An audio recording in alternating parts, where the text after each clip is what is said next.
नमस्कार दोस्तों, आधार क्लासेस के YouTube चैनल पे आपका हार्दिक स्वागत है। आज हम प्राचीन इतिहास में मौर्य काल की बात करेंगे। आज अपना टॉपिक रहेगा मौर्य काल।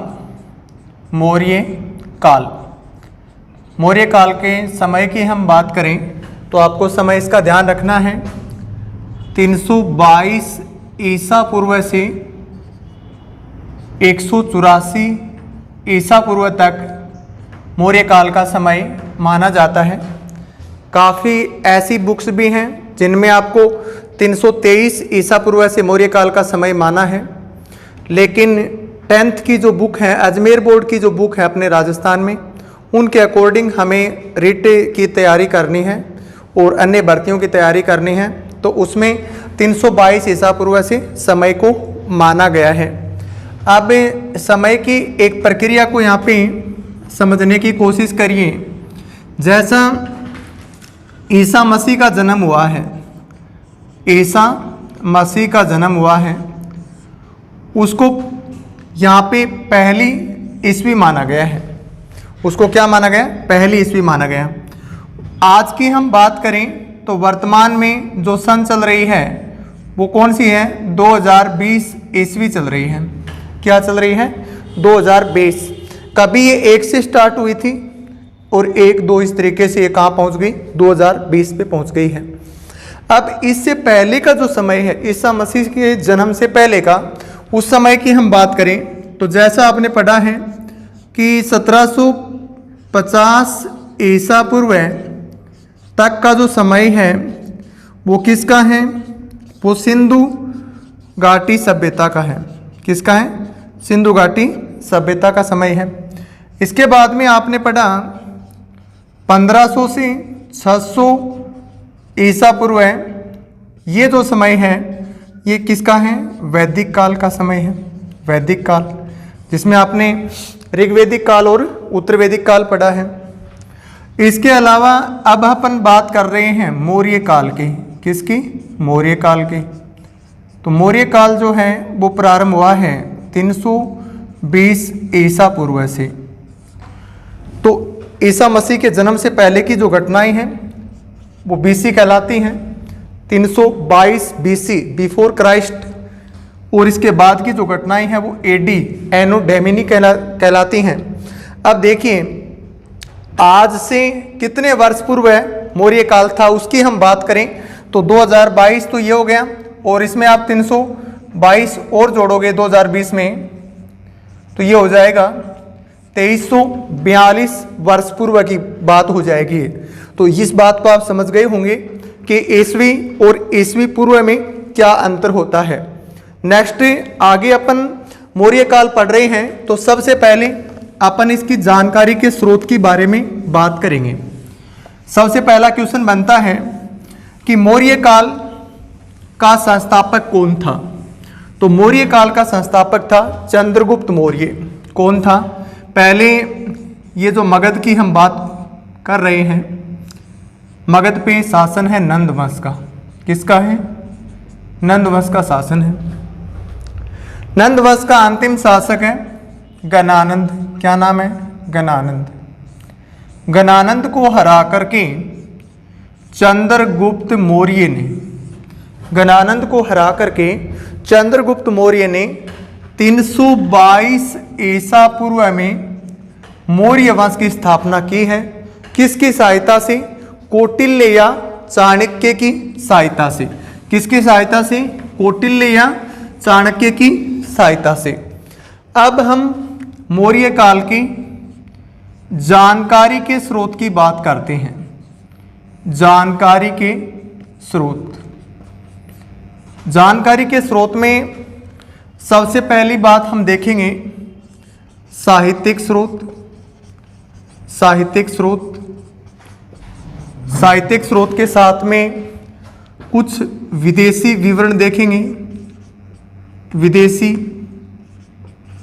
विवरण और किन विद्वानों के द्वारा किया गया है वो बात हमें देखनी है। इसके अलावा हमें पुरातात्विक स्रोत की बात करेंगे। पुरातात्विक स्रोत से तात्पर्य क्या होता है? जो खुदाई में निकल करके आए हैं, उनसे जो हमें ऐतिहासिक जानकारी प्राप्त होती है वे क्या कहलाते हैं? पुरातात्विक स्रोत कहलाते हैं। साहित्यिक स्रोत में सबसे इंपॉर्टेंट बात आपको ध्यान रखनी है, अर्थशास्त्र है। इसके राइटर हैं कौटिल्य या चाणक्य। और अर्थशास्त्र के बाद में आपको एक पुस्तक का नाम ध्यान रखना है, कवि का नाम है विशाखा दत्त। किसकी है? विशाखा दत्त की है। और क्या नाम है पुस्तक का? मुद्रा राक्षस। सोमदेव की कथा सरित सागर है। सोमदेव कथा सरित सागर, जिससे हमें मौर्य काल की जानकारी मिलती है। पतंजलि की महाभाष्य, पतंजलि की महाभाष्य। कुछ बौद्ध ग्रंथ हैं, बौद्ध ग्रंथ जिनके नाम है दीपवंश, दीपवंश, महावंश, महाबोधिवंश, दीपवंश, महावंश, महाबोधिवंश और दिव्यावधान। कुछ जैन ग्रंथ हैं जिनमें हमें मौर्य काल की जानकारी प्राप्त होती है। जैन ग्रंथ की बात करें तो यहाँ पे आपको ध्यान रखना है, कल्पसूत्र है एक, तो भद्रबाहु का, एक हेमचंद्र की है, परिशिष्ट पर्वन, परिशिष्ट पर्वन, जिससे हमें क्या होता है? मौर्य काल की जानकारी प्राप्त होती है। तो साहित्यिक स्रोत में अर्थशास्त्र को पढ़ेंगे, कौटिल्य की है, विशाखा दत्त की मुद्रा राक्षस है, सोमदेव की कथा सरित सागर है, पतंजलि की महाभाष्य है, बौद्ध ग्रंथ हैं दीपवंश, महावंश, महाबोधिवंश और दिव्यावधान। जैन ग्रंथ कल्पसूत्र जैन ग्रंथों में भद्रबाहु का है, परिशिष्ट पर्वन हेमचंद्र का है। विदेशी विवरण में आप बात करोगे, एक तो मेगस्थनीज की, मेगस्थनीज, इसने इंडिका लिखा है। कौन सी पुस्तक लिखी है? इंडिका। इसके अलावा प्लूटार्क, एरियन, स्ट्रेबो, ये विदेशी कुछ यूनानी साहित्यकार हैं जो मौर्य काल की जानकारी देते हैं। पुरातात्विक स्रोत में हम बात करें तो एक रुद्रदामन का जूनागढ़ अभिलेख है, जूनागढ़ अभिलेख रुद्रदामन का, ये 150 ईस्वी का है। कब का है? 150 ईस्वी का है ये जानकारी देता है।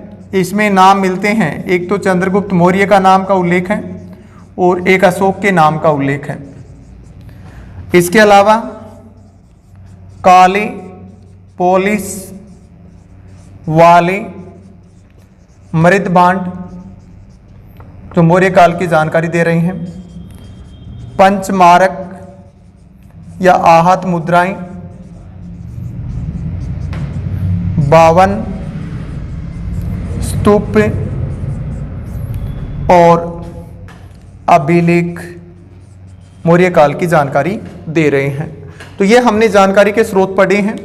अर्थशास्त्र है और इसके अलावा मुद्रा राक्षस, कथा सरित सागर और महाभाष्य, दीपवंश, महावंश, महाबोधिवंश, दिव्यावधान, कल्पसूत्र, परिशिष्ट पर्वन और इंडिका जो हमें क्या देते हैं? मौर्य काल की जानकारी दे रहे हैं। अब बात करते हैं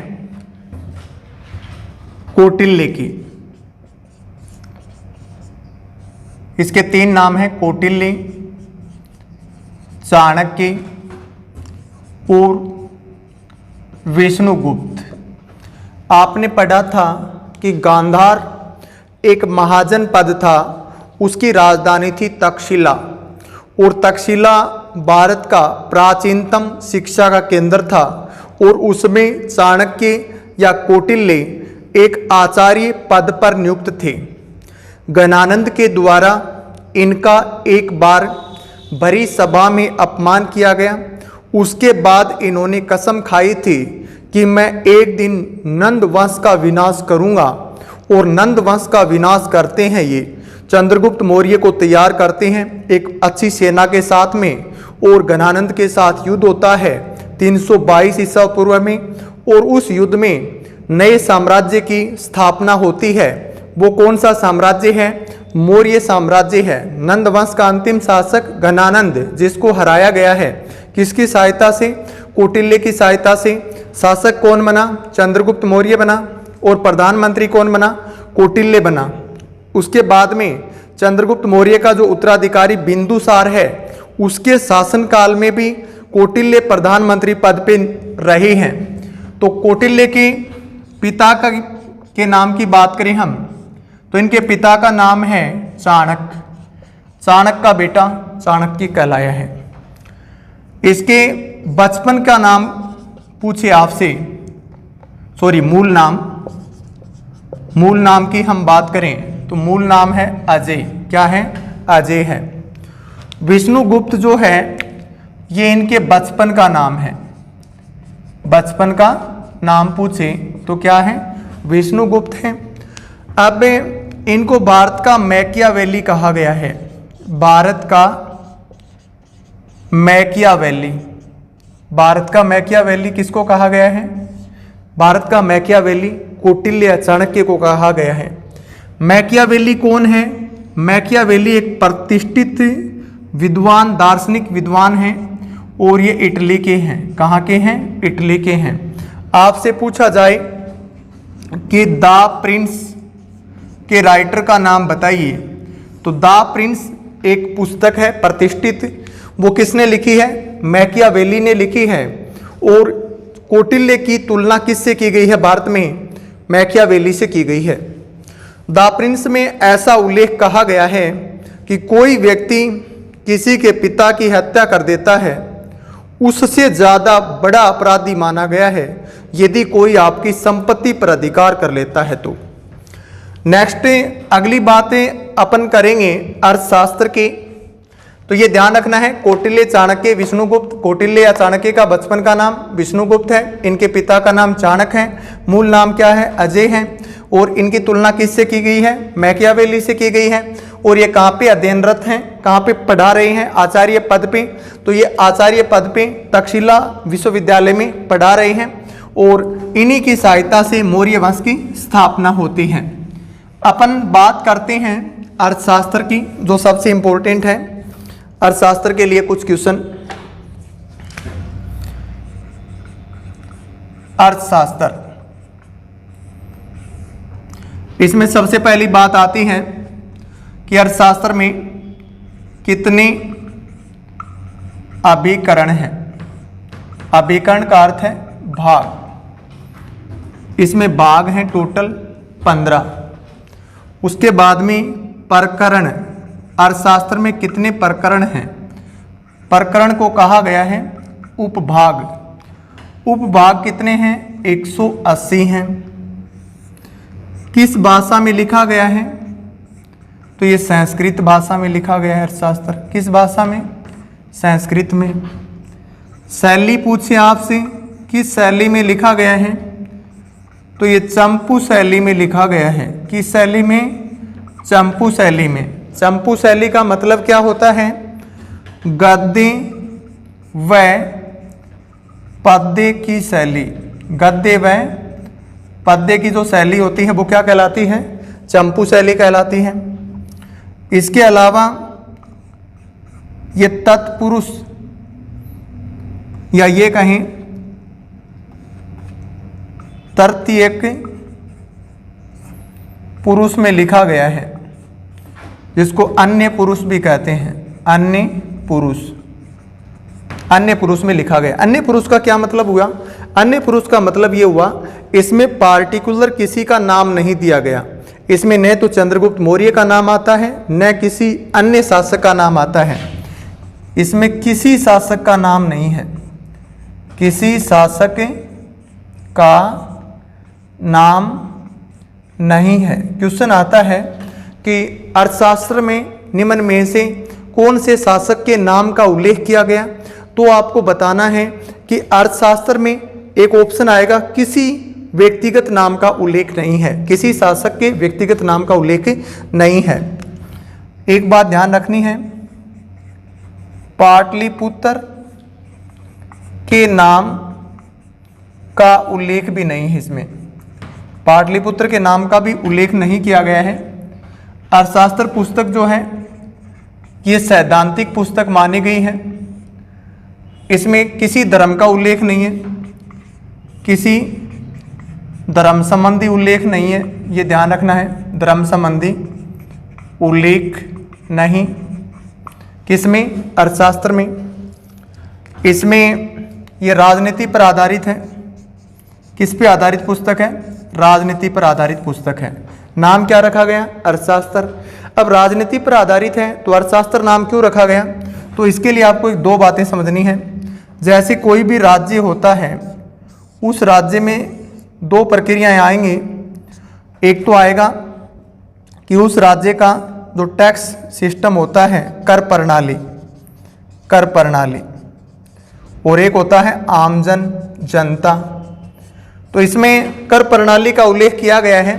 अर्थशास्त्र में कर की हम बात करें तो 1/6 कर का उल्लेख किया गया है, लेकिन बहुत सा फैक्ट हम इसके डीपली कुछ फैक्ट में जाएं तो यहाँ पे ये बताया गया है कि जनता में और कर में सामंजस्य होना चाहिए।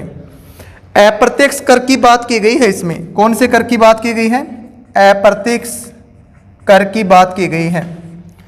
अब राज्य के द्वारा इतना ज़्यादा कर भी नहीं लेना चाहिए कि आमजन में जो है असंतोष पैदा हो जाए। तो ऐसा कहा गया है कि कर प्रणाली जो है, टैक्स प्रणाली जो है, शासन प्रक्रिया में राजा को इस तरह से समन्वय बना करके रखना चाहिए कि वो राज्य भी न रुके, राज्य की आर्थिक गतिविधियां भी लगातार रूप से संचालित होती रहें और उस राज्य की जनता जो है वो भी नकारात्मक या अपने राजा के विरुद्ध में, राज्य के विरुद्ध में न हो कि इतना ज़्यादा टैक्स लिया जाता है कि जनता जो है वो चुकाने में ही क्या हो, असमर्थ हो, महंगाई न बढ़ जाए। तो इन बातों का उल्लेख यहाँ पे किया गया है। तो हम बात किसकी कर रहे हैं? अर्थशास्त्र की कर रहे हैं। इसमें कर के बारे में कहा गया 1/6 कर। अभिकरण पूछे तो कितने हैं? 15 हैं। प्रकरण कितने हैं? 180। भाषा संस्कृत, शैली चैंपू शैली में है। तृतीयक पुरुष अन्य पुरुष में लिखा गया है। किसी शासक के नाम का उल्लेख नहीं है। पाटलिपुत्र के नाम का उल्लेख भी इसमें नहीं है। सैद्धांतिक है ये, किसी धर्म संबंधी उल्लेख अर्थशास्त्र में नहीं है। राजनीति पर आधारित पुस्तक है और राज्य के कर प्रणाली और अप्रत्यक्ष कर जो होता है उसका आमजन में किस तरह से समन्वय बनाए रखना है, ये उल्लेख किया गया है। इसके संकलन की हम बात करें तो संकलन 1909 में किया गया है मैसूर संग्रहालय में। मैसूर संग्रहालय, और उस व्यक्ति का नाम है जिसके द्वारा संकलन किया गया है श्याम शास्त्री। ये क्वेश्चन भी सभी भर्तियों के लिए इम्पोर्टेंट है।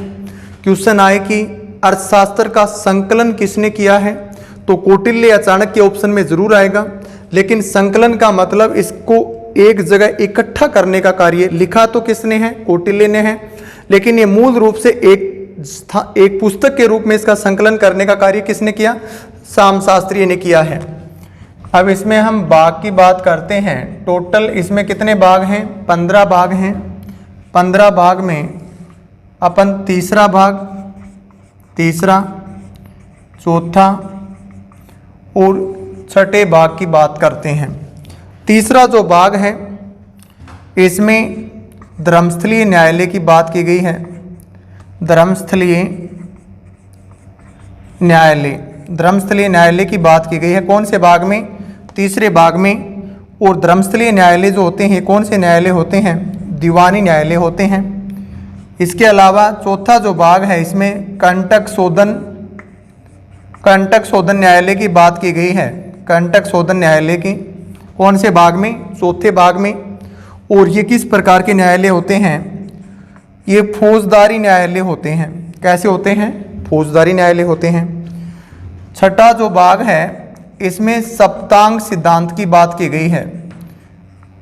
राज्य के 7 सिद्धांत बताए हैं अर्थशास्त्र में, उनके नाम आपको ध्यान में रखने हैं। जैसे पहला, राजा सर्वोच्च होता है राजा। राजा के बाद में आता है अमात्य। अमात्य के बाद में आता है जनपद। जनपद के बाद आता है दुर्ग। दुर्ग के बाद में आता है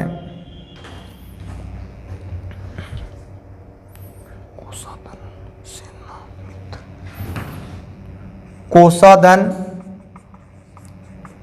फिर आता है सेना और उसके बाद आता है मित्र।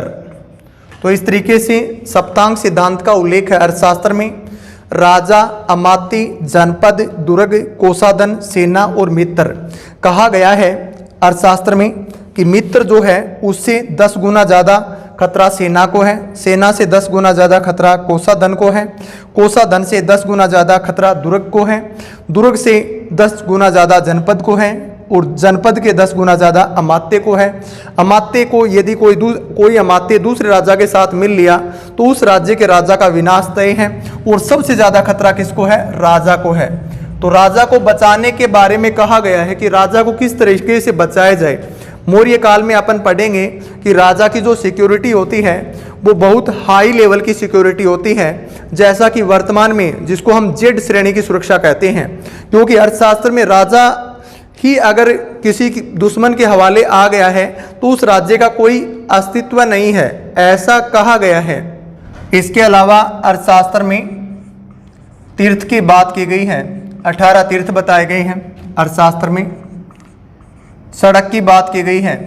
एक सड़क क्वेश्चन आए कि अर्थशास्त्र में किस सड़क मार्ग का, मौर्यकालीन सड़क मार्ग का उल्लेख है, तो आपको बताना है दक्षिणा पथ का उल्लेख किया गया है। और ये कहाँ से कहाँ तक है? ये प्रतिष्ठान से लेकर के और कौशल की राजधानी श्रावस्ती जो थी वहाँ तक फैला है। दक्षिणा पथ की बात की गई, सड़क की बात की गई अर्थशास्त्र में। कर की बात की गई है, कर प्रणाली कितनी है? 1/6। दास की बात की गई है, दास कितने प्रकार के दास बताए हैं? 9। दास कितने बताए हैं? 9 बताए हैं। गुप्तचर प्रणाली की व्यवस्था बात की गई है।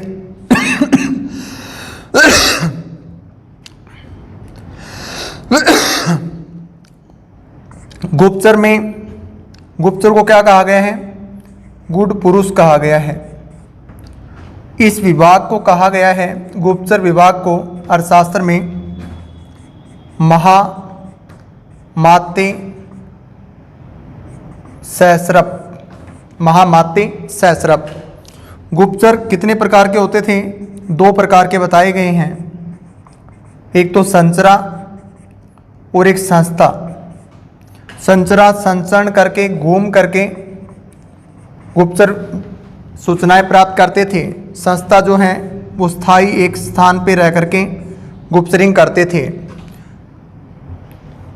इसके अलावा जहाज रानी की बात की गई है, ये राजा के नियंत्रण में होना चाहिए। और तलाक की बात की गई है। किसकी? तलाक की। तलाक को अर्थशास्त्र में पूछा जाए क्या कहा गया है? मोक्ष कहा गया है। तो ये हमने अर्थशास्त्र के कुछ अन्य फैक्टों की बात की, साथ में टॉपिक को इस तरीके से इसलिए ले रहे हैं, एग्जाम होने वाला है तो हम डायरेक्टली उन पार्ट्स को रिवाइज करें ताकि कोई क्वेश्चन जहां से उठना है तो आपका सही हो जाए। टॉपिक सारा पढ़ेंगे लेकिन एक दूसरे तरीके से टॉपिक को पढ़ने की कोशिश कर रहे हैं। तो अर्थशास्त्र में तीर्थ कितने बताए? 18।